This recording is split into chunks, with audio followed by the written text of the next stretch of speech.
आज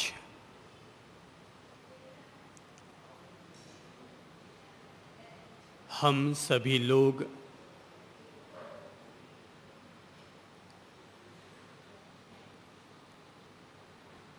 ध्यान के बारे में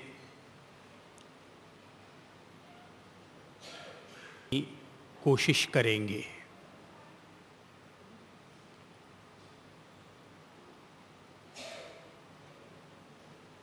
सामान्य तौर पर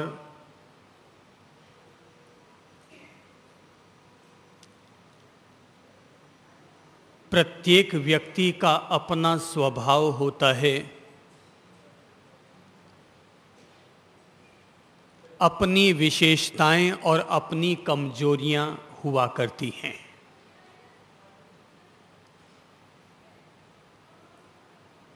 दुनिया में कोई भी इंसान ईश्वर का अवतार नहीं होता।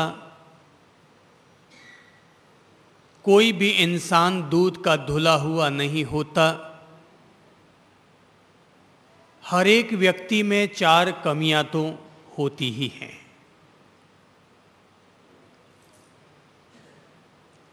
बाहर से अगर हम लोग देखने जाएं तो सभी लोग अच्छे लगते हैं, चेहरा भी अच्छा लगता है। हर कोई व्यक्ति रोज स्नान करता है, साबुन लगाता है, सलीकेदार कपड़े भी पहनता है और अपनी ओर से अच्छा व्यवहार भी करने की कोशिश करता है। अच्छा कहलाने वाला और अच्छा दिखने वाला ये इंसान सामान्य तौर पर तभी तक अच्छा रहता है जब तक सामने वाला हमारे साथ अच्छा व्यवहार और बर्ताव करता रहता है। या तो सामने वाला अच्छा व्यवहार करता है इसलिए हम उसके साथ अच्छा व्यवहार करते हैं, और या फिर हमारी कोई मजबूरी होती है कि जिसके चलते हमें सामने वाले के आगे झुकना पड़ता है, दबना पड़ता है, तो हम भी उसके साथ अगले के द्वारा गलत व्यवहार किए जाने के बावजूद हम उसे झेलते हैं, सहन करते हैं और अपनी ओर से निभाते हैं। लेकिन आमतौर पर देखने को मिलता है कि जब भी इंसान के प्रतिकूल व्यवहार होता है तो इंसान क्रोधित हो जाता है। कोई भी हमारी थोड़ी सी भी उपेक्षा या अपमान कर देता है तो हम उसे बर्दाश्त नहीं कर पाते। खास तौर पर 4 लोगों के बीच में जब कोई हमारी तौहीन कर देता है तो हम उसे किसी भी स्थिति में हजम नहीं कर पाते हैं। और ये जो हजम ना होने की स्थिति है, क्रोध करने की स्थिति है, या इसी तरह से किसी के चेहरे को देखकर, किसी भी सुंदर पुरुष को देखकर या सुंदर स्त्री को देखकर अपन लोगों का मन विचलित हो जाता है, तो बहुत सारी बातें मुंह से नहीं बोली जाती है लेकिन हमारा मन तो पापी हो ही जाता है। ठीक है, गुस्सा आ गया तो हमने झट से उसको प्रकट कर डाला, पर अगर किसी भी स्त्री को देखकर या किसी भी पुरुष को देखकर हमारा मन जो विचलित होता है, अपवित्र होता है, दूषित विचार हो उठ आते हैं, हम उसे प्रकट तो नहीं कर पाते लेकिन हमारे अंतर मन में उसके बीज तो पनप ही जाते हैं। तो ऐसे ही चाहे क्रोध हो, चाहे काम भोग की प्रकृति हो, चाहे प्रशंसा की बात हो और हम लोग प्रशंसा सुनकर के अपने भीतर राग भाव ले आते हैं या घमंड का भाव ले आते हैं या अहंकार हमारे भीतर साकार हो जाता है, या कहीं पर भी लोभ प्रलोभन मिलता है तो हम लोग उस प्रलोभन के चक्कर में आ जाते हैं, या फिर कहीं भी झूठ बोलने का, चोरी करने का, प्रपंच करने का मौका मिलता है और अपन लोग उस मौके को चूकते नहीं है। इसीलिए इसी वजह से मैं कहा करता हूं कि अपन सभी लोग तभी तक ईमानदार रहते हैं जब तक अपन लोगों को बेईमानी करने का मौका नहीं मिलता। बेईमानी करने का मौका मिला लेकिन फिर भी हम ईमानदार रहे तो ये हुई इंसान का असली धर्म, उसका असली ईमान। चोरी करके, प्रपंच करके 100 करोड़ का धन इकट्ठा करने की बजाय अपनी ईमान पर इकट्ठे रहना या अपने ईमान पर अडिग रहना कहीं ज्यादा श्रेष्ठ होता है।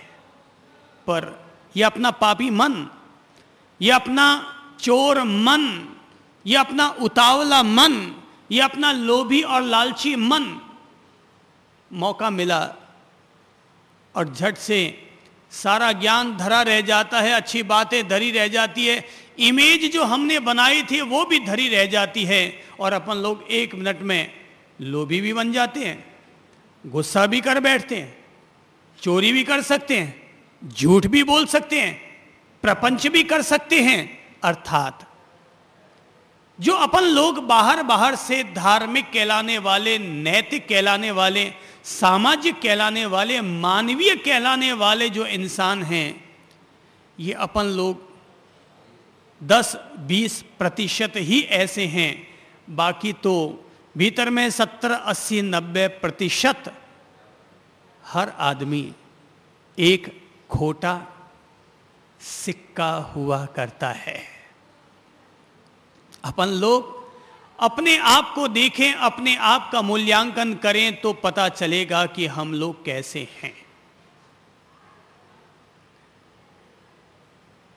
तो हमारे जीवन का एक सत्य तो यह हुआ कि हम लोगों के भीतर या हम लोगों के साथ या हम लोगों के पास अच्छाइयां हैं। ऐसा नहीं है कि अपन कोई बिल्कुल ही खोटे सिक्के हैं, अच्छाइयां हैं, अच्छा व्यवहार भी करते हैं, अच्छे ही दिखते हैं, लेकिन अपन लोगों में खोटाई भी है। और अपन लोग अच्छे तभी तक अच्छे रहते हैं जब तक सामने वाला हमारे साथ अच्छा व्यवहार करता है, बर्ताव करता है, तब तक हम अच्छे रहते हैं। यह हमारे जीवन का पहला सत्य अपन लोगों को यह स्वीकार कर लेना चाहिए। मैंने कहा आज अपन लोग ध्यान को समझेंगे। तो जीवन में ध्यान की जरूरत क्यों है? क्योंकि अपन लोग भीतर से खोटे हैं। बाहर से फोटोग्राफी सबकी बहुत अच्छी है, लेकिन भीतर से एक्सरे करने जाओ तो अपन सब लोगों के भीतर एक कहीं काला नाग छिपा हुआ है, चंड कौशिक। अपन लोगों के भीतर कहीं ना कहीं एक सांड छिपा हुआ है, किसी न किसी को सींग मारने के लिए। अब सांड को अगर अपन गुड़ देंगे तो वो सींग कैसे मारेगा? वो सींग तभी तो मारेगा ना जब अपन अपनी तरफ से उसको लाठी दिखाएंगे। तो लाठी दिखी और सांड ने सींग दिखाया। तो भीतर में हमारे कचरा है। पहले हमारे जीवन का जो सत्य है वो ये है कि हमारे भीतर क्रोध है, कषाय है, अहंकार है, काम वासना है, भोग की प्रकृति है, और ये सब चीजें हमारे भीतर विद्यमान हैं।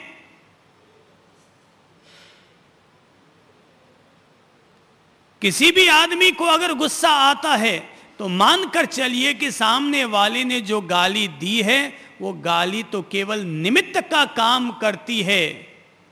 माचिस की तीली आग तब लगा पाती है जब सामने लकड़ी होती है, पर माचिस की तीली इस दीवार में तो आग नहीं लगा सकती। अर्थात भीतर में अगर आग लगने के बीज होते हैं तो निमित्त काम करता है।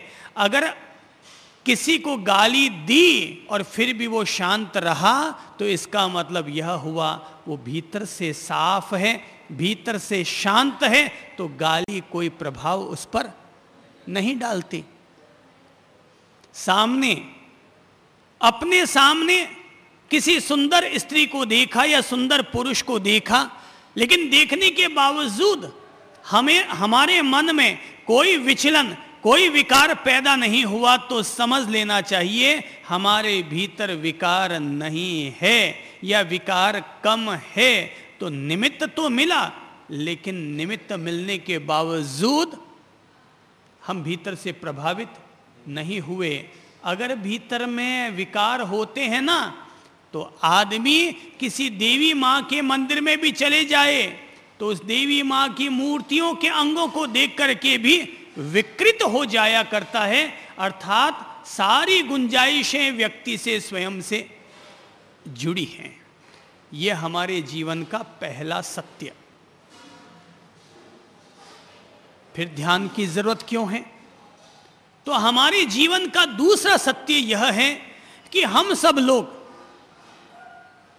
एक ऐसे घर में पैदा हुए हैं, एक ऐसे समाज में पैदा हुए हैं जहां पर धर्म की चर्चाएं होती हैं, धर्म के प्रति लोग आस्था रखते हैं और संत महात्मा लोग, गुरु महाराज लोग जो अपन लोगों को बताते हैं, अपन लोग प्रेम पूर्वक, श्रद्धा पूर्वक उसको सुनते भी हैं और अपने जीवन में जीने की कोशिश भी करते हैं। यह हमारे जीवन का दूसरा सत्य।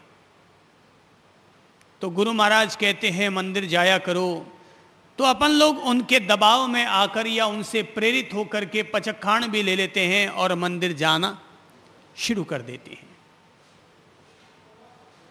गुरु महाराज कहते हैं भाई पर्युषण पर्व आ गए है तो उपवास करना चाहिए, तो अपन लोग उनसे प्रेरित होकर के उपवास भी कर लेते हैं।